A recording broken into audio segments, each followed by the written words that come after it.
Hey everyone. Over here, we're going to break down how to turn off SMS on iPhone for just one person. Okay, this is something a lot of people want to do when they don't want to get messages or alerts from someone, but still want to keep the rest of their messages working. So let's go step by step right here. First thing to know is you can't completely turn off SMS for one single person on the iPhone the same way you turn off SMS globally. But you can mute them or block them. Both work bright, smart, depending on what you would like ahead.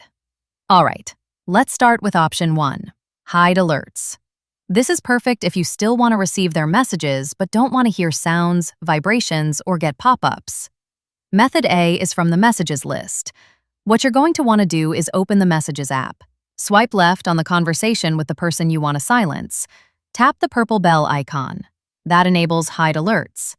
You'll see a little crescent moon appear next to the chat. Oh, great. That means the thread is muted. Method B is inside the conversation. Open the chat. Tap their name or icon at the top. Toggle on hide alerts. Now all their messages will come after silently. No interruptions. Anyways, that only mutes notifications. If you want to completely stop receiving messages or calls from that person, you gotta go with option 2. Block the contact. Method A from Messages. Open the Messages app.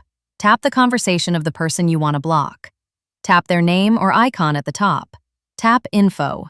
Scroll down and tap Block this caller. Then confirm by tapping Block Contact. This stops SMS, iMessage, calls, and FaceTime from that person. It's cheap and effective. Method B is from the Contacts app. Open the Contacts app or use the phone app and go to the Contacts tab. Find the person you want to block. Scroll down. Tap Block this caller. Then confirm Block Contact. Oh, great. They won't know they're blocked. Their messages just won't deliver to you at all. There's also an alternative. Focus mode. You can create a custom focus that silences notifications from specific people during certain times. It's a bit more advanced and not as direct, but it works if you want to make up a schedule and keep things controlled a bit more. Make sure you choose the option that fits your situation. Hide alerts if you still want to read the messages later. Block if you want zero communication. If you have any other questions or want to go after more iPhone message tricks, ask right here and I'll bring in the right steps for you.